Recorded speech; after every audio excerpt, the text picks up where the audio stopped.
누가복음 19장 10절 말씀입니다. 인자에 온 것은 잃어버린 자를 찾아 구원하려 함이니라. 마태복음은 예수 그리스도를 왕으로 소개하고 있습니다. 그런데 마가복음은 여호와의 종으로 찾아오신 예수 그리스도의 모습으로 예수님을 소개하고 있습니다. 누가복음에 나타난 예수 그리스도의 모습은 인자의 모습입니다. 그래서 조금 전에 읽어드렸던 그 누가복음에는 그 인자라는 말이 많이 등장을 하게 됩니다. 누가가 제 직업이 의사였는데 누가는 예수 그리스도의 인간적인 생애의 모습을 가장 정확하고 자세히 관찰해서 기록하고 있습니다. 우리가 예수 그리스도의 생애를 역사적으로 관찰하려고 할 때 제일 중요한 자료가 되는 복음서가 바로 누가복음입니다.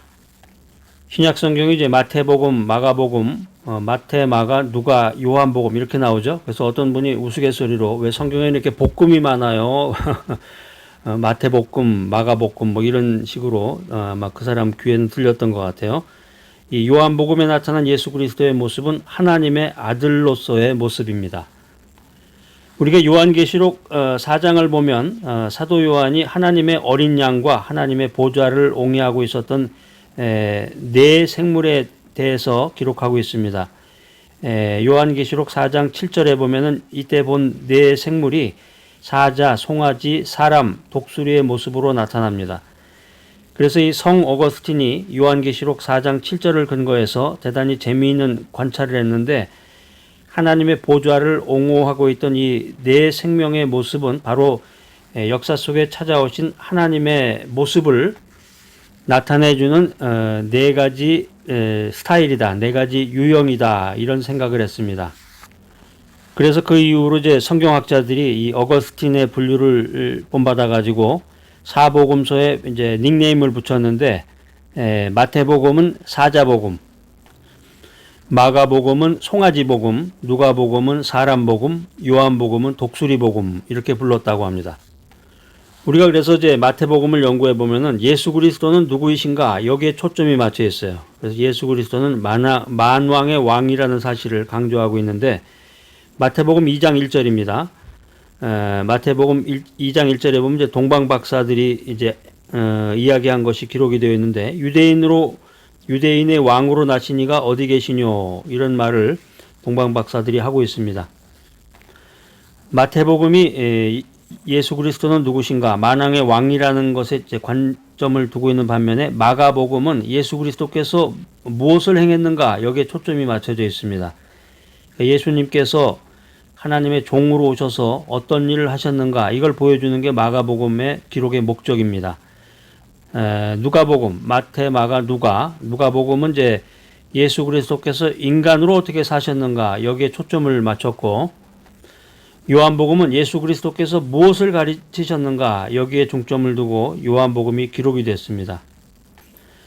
그러니까 신약에 처음에 나오는 그 사복음서가 모두 그 예수 그리스도에 대해서 기록을 하고 있는데 그 관점이 다르다는 거죠. 그러니까 사복음서를 공부하는 사람들이 이 복음서마다 같은 사건을 조금씩 다르게 기록하고 있다는 이 사실 때문에 어떤 때는 당황하기도 해요. 이거 같은 사건인데 이게 이제 그러니까 보는 각도가 달랐는데 시각이 다르고 그 생각이 달라서 그렇게 기록을 한 것을 생각하지 않으면 당황하게 된 거죠.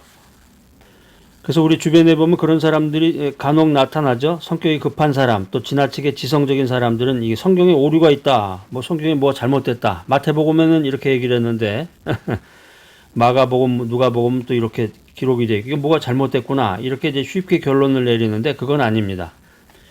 예수님에 대해서 연구를 할 때, 우리가 예수님에 대해서 연구를 할 때 사복음서의 모든 내용들이 어떤 관점과 동기에서 기록됐느냐, 여기서부터 출발해야 된다는 거죠. 그러니까 이 사복음서를 깊이 연구하면 이것들이 서로 모순된 내용을 다룬 것이 아니라 오히려 완벽한 하나의 조화를 이루고 있구나 하면서 이렇게 탁한 이렇게 유레카, 정말 진리를 발견했다는 그런 감탄사를 내뱉게 됩니다.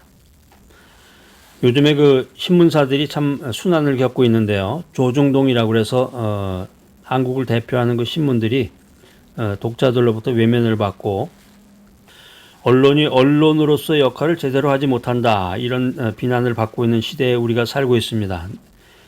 이제 오래전 얘기인데 퇴계로 사가 내거리에서 교통사고가 발생했습니다. 퇴계로, 서울에 있는 이제 도로 이름이죠. 퇴계로. 퇴계 이황 선생을 기념해서 이제 이름을 퇴계로라고 했는데 퇴계로 사거리에서 교통사고가 발생했습니다. 사고가 나자 각 신문사에서 기자들이 달려왔어요. 동아일보 기자가 제일 먼저 와가지고 트럭과 승용차가 부딪힌 장면을 사진으로 담았습니다. 그 다음에 조선일보 기자가 헐레벌떡 뛰어오더니 사람들이 피를 흘리며 쓰러져 있고 간호사들이 다친 사람들을 차에서 끌어내리고 있는 장면을 사진으로 담았습니다. 조금 늦게 온 중앙일보 기자는 사고 현장이 어느 정도 정리된 후에 거기 모인 사람들이 서서히 흩어지기 시작하는 장면을 보도했습니다. 그리고 사건이 났다는 소식을 제일 늦게 들은 한국일보 기자가 현장에 도착했을 때는 아무것도 없었습니다. 그저 도로 위에 핏자국만 있었을 뿐입니다. 그래서 그 피 흘린 흔적을 카메라에 담아서 보도했습니다. 이튿날 아침이 돼서 신문에 이 사건이 보도됐는데 내 신문사의 보도를 보고서 생각이 깊지 않은 사람들은 야 이거 똑같은 사건을 왜 이렇게 다르게 기사로 내보냈을까? 야 이거 정말 믿을 수가 없구나 이렇게 말하면서 그 사건을 무효라고 선언했습니다. 자 어떻습니까? 이 내 신문사의 보도와 사진을 다 모았을 때 우리는 비로소 그 사건의 전모를 알 수 있는 것입니다. 신약성경 마태, 마가, 누가, 요한복음 중에서 이 마태복음은 유대인들을 의식하고 쓰여진 것입니다. 마가복음은 로마인들을 대상으로 해서 쓰여진 거고 누가복음은 헬라 사람들, 요한복음은 전 세계 사람들을 의식하고 쓰여진 것입니다. 그렇기 때문에 그 관점이 다른 거죠. 그 사람들의 관심사에 따라서 그 성경의 내용을 기록하고 있습니다. 자, 그래서 유대인들을 대상으로 쓰여진 이 마태복음이 유대인의 왕으로서의 예수님의 모습을 추적하고 있는 것이고요. 이에 반해서 이제 마가복음은 이제 로마 사람을 대상으로 해서 쓰여졌는데 로마 사람들에게는 예수님이 어떤 족보를 갖고 있느냐 이거 관계가 없는 거예요. 로마 사람들은 오직 예수님의 업적이 뭐냐 여기에 관심을 가진 거죠. 그렇기 때문에 마가복음은 예수님이 어떤 일을 행하셨는가에 초점을 맞춰서 기록하고 있습니다. 누가복음은 누구를 대상으로 썼다고 그랬나요? 헬라 사람들, 이제 그리스죠. 헬라 사람들을 의식하고 쓰여진 건데 누가복음이 헬라 사람들은 주로 이제 인간에게 초점을 맞추고 인본주의 문화의 배경을 가지고 있는 사람들입니다. 예수님은 어떤 인간이었나? 그래서 누가는 헬라 사람들에게 예수 그리스도가 참으로 사람이라는 사실을 소개하고 있죠. 그래서 마태, 마가, 누가, 요한 이 네 개의 복음서 중에서 마태복음과 누가복음에서만 예수님의 탄생 기사를 우리가 볼 수 있습니다. 그런데 문제가 있는데 두 복음서에 나오는 족보가 서로 달라요. 아까 말씀드렸던 것처럼 성격이 너무 급하거나 세상적인 그 지식이 너무 많은 분들은 금방 말을 하겠죠. 야 이건 뭔가 잘못됐구나. 성경이 틀렸네. 마태복음 1장에 나오는 족보는 예수님의 족보는 왕의 족보입니다. 그래서 예수님이 유대인의 왕의 혈통을 이어받았다는 사실을 강조하기 위해서 이 족보, 이 법적인 족보를 기록한 것인데 이 누가복음에 나오는 족보는 예수님에게서부터 아담과 하나님에게까지 올라가는 족보입니다. 그래서 유대인의 족보가 아니라 그 전 인류적인 족보를 기록한 것이 누가복음이다라고 하는 것입니다. 그러니까 누가복음에 나오는 족보는 사람의 족보죠. 그러니까 이런 사실은 누가복음이 사람의 복음이라는 것을 기억할 때 충분히 이해할 수가 있습니다. 마태복음은 예수 그리스도를 왕으로 소개하고 있습니다. 마가복음은 여호와의 종, 그리고 누가복음은 사람으로서의 인자의 모습을 소개하고 있고 요한복음은 예수님을 하나님의 아들로서 아들의 모습으로 소개하고 있습니다. 오늘 이 귀한 메시지 들으시는 여러분, 왕으로 오신 예수님, 여호와의 종, 인자, 하나님의 아들로 오신 예수님을 만나고 그분을 통해서 인생의 큰 변화를 경험하며 하나님께 큰 영광을 돌리는 귀하고 복된 여러분 모두가 되시기를 간절히 기대합니다. 의미 없는 것은 없다. There is nothing that has no meaning. 이 존재하는 모든 것은 의미가 있고 목적이 있습니다. 우리가 인생길 살아가는데 이 지구상에 존재하는 모든 것, 또 우주에 존재하는 모든 것조차 의미가 있고 목적이 있습니다.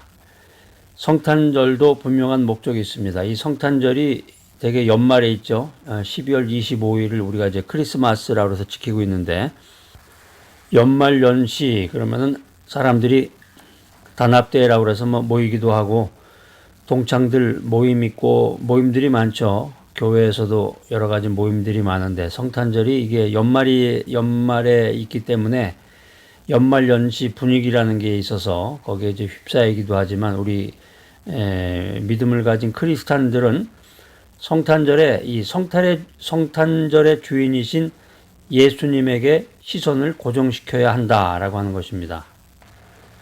크리스마스 때가 되는데 성탄절에 진정한 주인이 계시는데 그 주인과의 만남은 갖지 아니하고 크리스마스 때는 산타크로스에게 관심이 많거나 아니면 선물에 관심을 갖는 그런 사람들이 대부분인데 참 진정한 의미를 우리가 되새겨야 되겠습니다. 성탄절의 의미를 깨달아서 이 성탄절의 주인이신 예수님을 예배하는 참된 성탄절이 되어야 되겠습니다. 오늘 이 메시지 들으신 여러분들 어떠십니까? 동의하시나요? 성탄절을 이제 크리스마스라고 하죠. 크리스마스. 이 크리스마스라는 말 자체가 이제 뜻이 그리스도를 예배한다는 말이에요. 세상 사람들은 잘 몰라요. 크리스마스라 그러면 되게 선물 받고 산타크로스 이제 뭐 여러 가지 그런 사람들과의 그런 만남이라든가 연말연시 이런 것만을 이제 연상을 하는데 이 크리스마스라는 그 말 자체에 그리스도를 예배한다라는 말이 포함되어 있습니다. 요즘에 이제 웹사이트를 많이 보게 되는데 웹사이트라든가 어떤 홍보물 같은 데 보면 이제 엑스마스라고도 많이 쓰게 되죠. 엑스마스. 카드에도 보면 이제 엑스마스라고 쓰는데 엑스하고 이제 마스라고 되어 있으니까 사람들이 엑스마스라고 읽어요. 엑스마스. 근데 이게 엑스마스라고 읽으면 안 됩니다. 여기 이제 엑스라는 게 영어가 아니고 헬라어예요. 헬라어. 뭐 우리 세상 사람들은 뭐 잘 모르겠죠. 헬라어라는 게 뭔지 모르고 교회를 다녀도 X가 헬라어인지 모르고 지금까지 살아온 분들이 아마 대부분일 것 같은데 엑스마스에서의 X는 영어가 아니라 헬라어 키히다. 키히. 이 헬라어 크리스토스의 첫 글자, 첫 철자가 X가 되겠습니다. 그래서 엑스마스라고 쓰고 읽기는 크리스마스라고 읽어야 됩니다. 우리가 이제 크리스마스 시즌이 되면은 이제 그 성탄 캐롤을 또 많이 듣게 되죠. 캐롤. 저도 이제 캐롤을 녹음을 해서 운전 드라이브 할 때는 이제 그 캐롤을 들으면서 찬송가와 함께 캐롤을 듣기도 하는데 영어권에서는 이 크리스마스라고 부르는 이 절기, 크리스마스 시즌에 프랑스에서는 이제 노엘이라고 그래요. 노엘이라는 그 찬양도 있죠. 노엘이라는 아주 유명한 찬양이 있는데 노엘 그 노엘 노엘 프랑스에서는 노엘이라고 그러고 포르투갈에서는 나딸이라고 그럽니다. 나딸. 그리고 스페인에서는 나비다라고 그래요. 나비다라는 노래도 있어요. 나비다 그러면서 이 단어가 모두 이게 네이틀이라고 하는 Natal 네이틀 이 출생이라는 말과 같은 단어입니다. 그러니까 크리스마스 시즌을 의미하는 이 노엘, 나딸, 나비다라는 말과 한국어의 그 나타, birth, 나타라는 말의 발음이 좀 비슷하죠. 그러니까 사실 이 크리스마스는 이 비영어권에서는 예수님을 낳으신 어머니 마리아의 그 출산의 고통을 기억하는 의미를 가지고 있습니다. 성탄절을 맞이해서 우리 구주 예수님의 오심을 감사하며 주님을 예배하는 여러분 모두가 되시기를 주님의 이름으로 축복합니다. 자, 오늘은 이제 마태복음 1장 21절 말씀과 누가복음 2장 11절 말씀을 통해서 성탄절의 주인공이신 예수님을 소개하려고 합니다. 예수님, 마태복음 1장 21절인데요. 성경을 좀 더 이렇게 깊이 있게 연구하기를 원하시는 분은 성경을 이렇게 딱 옆에다 이렇게 펴놓으셔야 돼요. 자기 성경에 한 권씩 다 있죠. 아직까지 자기 성경이 없다 그러면은 좀 수상한 분인데 자기 성경, 자기가 애지중지하는 그 성경을 어떤 분은 그 성경 한 권을 가지고 평생 죽을 때까지 쓰시는 분도 있습니다. 그래서 성경책 보면 이렇게 막 겉에가 이렇게 닳고 아주 그냥 성경 찾기가 좋게 이렇게 아주 숙달이 되어 있는 그런 성경도 있는데, 성경을 좀 깊이 있게 연구하고 성경의 그 진의가 뭔지, 성경 말씀이 나에게 주는 그 레슨이 뭔지를 알기 위해서는 성경을 항상 옆에 품에다 놓고 있어야 돼. 밤에 잠이 안 오면 성경책 읽는 분도 계세요. 물론 성경을 읽는다는 의미는 좋지만 성경을 베개 삼아 이렇게 베고 잔다든가 잠 안 올 때 그 수면제용으로 성경을 읽는다든가 그러지 마시고 평소에 성경 말씀을 가까이 하고 말씀을 묵상하는 여러분들이 되시기를 바랍니다. 마태복음 1장 21절, 아들을 낳으리니 이름을 예수라 하라. 이는 그가 자기 백성을 저희 죄에서 구원할 자이심이라 하니라. 마태복음 1장 21절, 밑줄 쫙 그세요. 이렇게 못 쓰는 크레딧 카드 같은 거, 그게 이제 성경에다 이렇게 딱 놓고 가로로 놓고 이렇게 밑줄 그으면 딱 그게 이제 맞는데 사이즈가 여러분들 좀 아이디어를 이렇게 개발하셔가지고 자꾸 이렇게 성경에 관심을 가져야 돼. 관심을 갖고 성경 말씀 읽는 것에 취미 삼아 자꾸 읽고 말씀을 통해서 교훈을 받는 여러분이 되시기를 바랍니다. 마태복음 1장 21절에 보니까 그 예수, 아들을 낳으리니 이름을 예수라 하라. 이 주님의 거룩하신 이름이 예수입니다. 예수. 이 말씀에서 일러주는 바와 같이 예수라는 이름은 주님께서 세상에 오신 가장 중요한 의미를 담고 있다는 거예요. 예수라는 이름에 주님께서 세상에 오신 가장 중요한 의미가 있다. 천사가 이제 꿈에 요셉에게 나타납니다. 꿈에 요셉에게 그의 정혼한 처녀 마리아에게 이 성령 하나님을 통해서 잉태된 아들의 이름에 대해서 말해주면서 이는 그가 자기 백성을 저의 죄에서 구원할 자이심이라, 이런 설명까지 해주고 있습니다. 천사가 요셉에게 아들을 낳을 텐데, 장차 아들을 낳을 텐데 예수라고 이름을 짓고, 그 예수라는 이름의 뜻은 그가 자기 백성을 저의 죄에서 구원할 자이시다, 이런 설명을 해주고 있습니다. 자, 그럼 이 천사의 설명 중에서 어떤 말이 직접적으로 예수라는 이름과 연관이 될까? 이걸 한번 우리가 살펴보겠습니다. 이 히브리어로 구원하다라는 동사가 야샤입니다. 야샤. 이 단어를 어근으로 해서 나온 이름들이 예호쉐아, 이제 한국말로는 여호수아라고도 하는데, 여호수아, 예호쉐아, 혹은 호쉐아, 이제 호세아라고도 하죠. 호세아. 한국말로 이제 그냥 쉽게 말하면 여호수아 호세아인데, 이것을 이제 히브리어 원어에 근접하게 발음을 하면은 여호수아는 예호쉐아, 또 호세아는 호쉐아, 이렇게 됩니다. 그러니까 이 예수라는 주님의 이름을 원어에 가깝게 발음한다면은 예슈아가 가깝습니다. 이 주의 사자가 요셉에게 설명한 말이 있죠. 이는 그가 자기 백성을 저의 죄에서 구원할 자이심이니라. 이 설명 중에 예수님의 거룩하신 이름과 가장 관련이 되는 단어가 있다 그러면은 구원입니다. 구원이라는 단어가 되겠습니다. 우리가 주님의 거룩하신 이름인 예수를 부를 때마다 우리는 우리를 향하신 하나님의 이 놀라우신 구원에 감사하며 예배하게 됩니다. 예수, 그 이름은 우리를 구원하시는 놀라우신 능력의 이름이십니다. 찬송가 생각나시죠? 예수 귀하신 이름. 그러니까 예수라는 이 이름은 우리를 구원하시는 놀라우신 능력의 이름이시다. 성탄절에 우리는 우리를 죄에서 구원하시는 예수님을 예배합니다. 자, 이 메시지 들으시는 여러분들, 주님의 거룩하신 이름인 예수를 부를 때마다 여러분도 한번 따라서 해보세요. 주님의 거룩하신 이름인 예수를 부를 때마다 우리를 향하신 하나님의 놀라우신 구원에 감사하며 예배하는 여러분 모두가 되시기를 간절히 축복합니다.